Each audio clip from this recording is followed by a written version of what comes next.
नमस्कार, आप सभी का एक बार फिर से स्वागत है। मानसिक हेल्थ को यानी मेंटल हेल्थ को या मानसिक बीमारियों को ठीक करने के लिए सबसे ज़्यादा ज़रूरी है मेडिटेशन।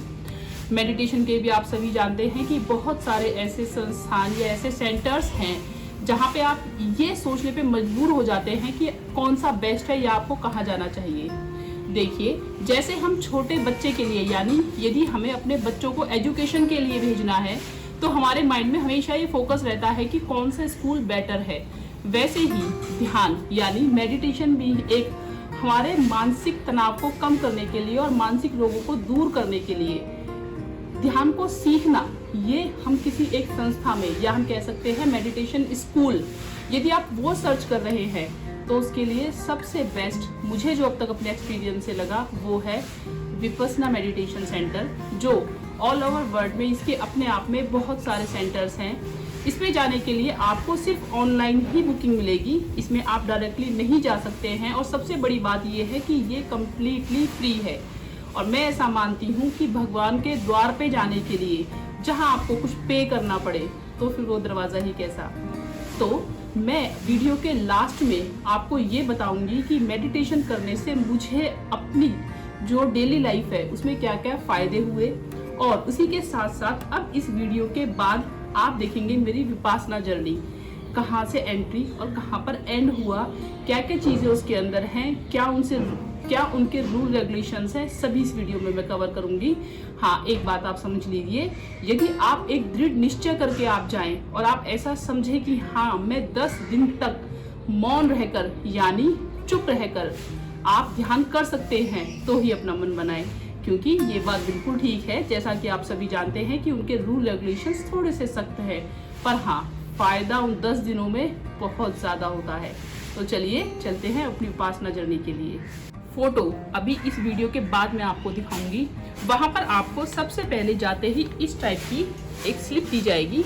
इस पर आप देख सकते हैं मेरा रूम नंबर और मेरा नाम है, और कुछ ये टर्म्स एंड कंडीशंस और डेली का प्रोग्राम यानी जिस दिन आप जाएंगे उस दिन का प्रोग्राम भी इसमें है। वहाँ से जाने के बाद वो आपको एक की देंगे, यानी आपकी बिलोंगिंग्स, आपके मनी, आपके फ़ोन्स या जो भी ऐसी चीज़ें हों जो आप थोड़ा सा सेफ रखना चाहते हैं उसके लिए एक की देते हैं, जो वो एक अलग से आपको पर्सनल एक लॉकर प्रोवाइड करते हैं। उस लॉकर में आप अपना सामान सेफली रख सकते हैं और उसकी की वो आपके पास ही रहती है।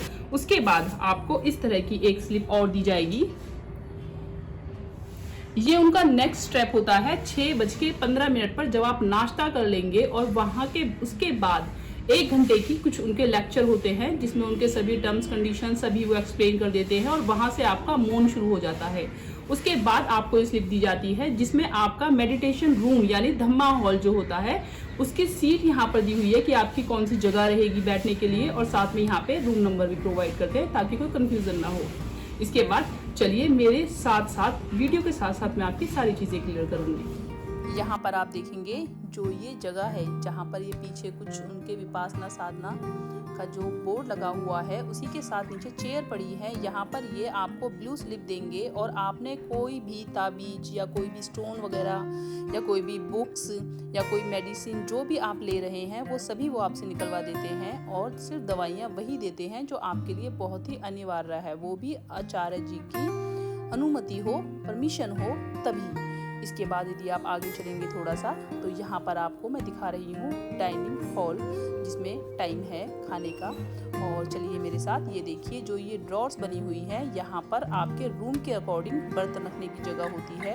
पहले बर्तन खुद से साफ करने होते थे, बट इस बार यहाँ पर देखिए उन्होंने बोला कि बर्तन आप यहाँ रख दीजिए, और उन्होंने खुद से क्लीनिंग की। यहाँ पर है कुछ नोटिस आपकी मेडिटेशन से और जो भी वहाँ के रूल रेगुलेशंस होते हैं उनसे रिलेटेड। इससे आगे चलेंगे तो ये है पूरा डाइनिंग एरिया, देखिए काफ़ी बड़ा है, ये लेडीज़ का है और उसके साइड में जेंट्स का होता है। यहाँ पर आप देखेंगे F1, F2, F3, F4 ये सभी के रूम नंबर लिखे हुए हैं। चुपचाप अपना खाना खाइए, अपनी जगह पर बैठिए, खाना खाकर बर्तन बाहर रखिए और फिर यहाँ से आप बाहर निकल जाइए। यहाँ पर आप देखेंगे मैंने पूरा कवर किया है आपका पूरे दिन का शेड्यूल जो होगा, और इसी के साथ यहाँ पर कुछ जिस दिन हमारा मौन खुला था उससे रिलेटेड क्या क्या प्रोग्राम्स होंगे वो सारे नोटिस इन्होंने यहाँ लगाए थे। उसके बाद चलिए अब हम अंदर एंट्री करते हैं। यहाँ पर आप देखेंगे मेरे राइट साइड में दीवारों को अच्छे से कवर किया गया है ताकि कोई गलती से भी बाहर भाग ना पाए, क्योंकि सुना है कि काफ़ी लोग वहाँ से घबराकर या परेशान होकर चले जाते हैं, इसीलिए ये अच्छा प्रबंध उन्होंने किया हुआ है। यहाँ से थोड़ा आगे जाएंगे तो ये जो बिल्कुल मेरे सामने आप देख रहे हैं ये है साधक यानी मैन, उनका जो मेडिटेशन हॉल है, और इसकी एंट्री हमारी तरफ से यानी साधिकाओं की तरफ से बिल्कुल भी नहीं थी। ये बिल्कुल बंद होता है, मैन की परमिशन हमारी तरफ नहीं है, इसका गेट दूसरी तरफ से होता है। ये कम्प्लीटली बिल्कुल पूरी तरह से लॉक है। इससे थोड़ा सा आगे हम जाएंगे तो ये है साधिकाओं यानी कि महिलाओं के लिए मेडिटेशन हॉल मेरे राइट साइड में, जिसे धम्मा हॉल भी कहते हैं। और यहाँ से यदि हम थोड़ा सा और आगे जाएंगे तो वहाँ पर इसका एंट्री गेट है। ये है एंट्री गेट। धीरे धीरे चलिए मेरे साथ। मुझे अपने आचार्य जी से कुछ बात करनी थी तो उसके लिए मैं वहाँ पर गई थी। वो सामने मैं बैठी हुई हूँ और वहाँ पर डिस्कशन चल रहा है। कोई भी क्वेश्चंस हो, कुछ भी कन्फ्यूज़न हो तो मौन खुलने के बाद आप अच्छी खासी मीटिंग उनके साथ कर सकते हैं। वो सारी चीज़ें मैंने वहाँ से अपनी कवर की, पूछी, और फिर मैं वहाँ से आपको चुपचाप लेके चलती हूँ सेल के अंदर। यहाँ पर देखिए मेरा नाम लिखा हुआ है। सेल यानी एक बहुत छोटी सी ऐसी जगह होती है जहाँ पर आपको मेडिटेशन करने के लिए जब थोड़ा सा एक्सपीरियंस हो जाता है तो आपको भेजा जाता है। ये बिल्कुल छोटे छोटे कमरे आप देख सकते हैं। अभी आपने इतनी सारी वीडियोस मेरे साथ देखी, यानी मेरी विपासना जर्नी आपने देखी। एक छोटी सी चीज़ और थोड़ी सी फनी है पर देखना ज़रूरी है। जब कभी थोड़ा बहुत टाइम होता था तो उसमें मैं क्या करती थी वो देख लीजिए आप। खाली टाइम में दिन में सो जाएं तो बाबा रे बाबा, रात को नींद नहीं आती। और दिन में जो थोड़ा बहुत टाइम होता था या तो मैं उसमें बहुत ज़्यादा वॉक करती थी या फिर बार बार यही बस सामान निकालना, फिर रखना, फिर खोल के देखना, फिर रखना, और क्या करूँ बस बार बार वॉशरूम जाना। खाली टाइम में इतना वॉशरूम गई मैं, बस पूछो मत। नहीं कुछ समझ आता था तो क्या करूँ, थोड़ी योगा ही कर ली जाए। और ओह माय गॉड, जगह इतनी कम थी कि योगा करना तो असंभव। कम्प्लीटली वो फिर से अपने प्रोडक्ट्स निकालना, देखना, एक एक चीज़ों को मैंने बहुत अच्छे से पढ़ लिया था। फिर देखना, फिर उसको बंद करना, फिर सामान को देखना, फिर पूरी तरह से बोर। ओह माय गॉड, बस ये सब चलता था खाली टाइम में।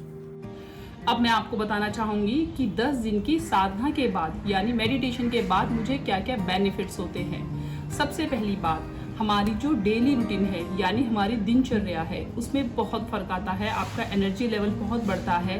और हाँ, यदि मानसिक तनाव है और बहुत ज़्यादा आप दुख में हैं, चाहते हुए भी आप डिप्रेशन से नहीं निकल पा रहे हैं, बहुत ज़्यादा एंजाइटी रहती है, उसके लिए तो बस ये समझ लीजिए कि आपको कहीं और जाने की ज़रूरत ही नहीं है। बस हिम्मत करके एक बार उस भगवान के दरवाजे पे पहुंचिए। ऐसा मैं जानती हूँ कि विपासना मेडिटेशन से मेरा जीवन बदला है, तो ज़रूर आपका भी बदलेगा। इसी के साथ साथ यदि आपको कोई वैसे फिजिकल प्रॉब्लम है, फॉर एग्जांपल यदि माइग्रेन रहता हो, बॉडी पेन रहता हो, या फिर बहुत ज़्यादा दौरे आपको पड़ते हों, सभी चीज़ों में आपको बहुत बेनिफिट मिलेगा। 10 दिन के बाद आपको लगेगा कि आपकी याददाश्त भी पहले से काफ़ी तेज़ हो गई है। और हाँ, यदि आप मेडिटेशन को कंटिन्यू रखते हैं तो आपकी पर्सनैलिटी में इतने ज़्यादा आपको बेनिफिट मिलेगा कि आपको लगेगा कि लोग आपकी तरफ आकर्षित होते हैं। आपके बात करने का तरीका, आपकी लर्निंग पावर, स्टूडेंट हैं तो बहुत इजीली चीज़ों को आप अच्छे से लर्न कर पाएंगे। आज के लिए इतना ही, और आशा करती हूँ कि एक बार अपने जीवन में ज़रूर वहाँ पर विजिट करें, क्योंकि मैं चाहती हूँ सभी हेल्दी रहें, सभी खुश रहें, और मेंटल हेल्थ का इम्प्रूव होना या ठीक होना बहुत ही ज़रूरी है। सभी का मंगल हो। Thank you.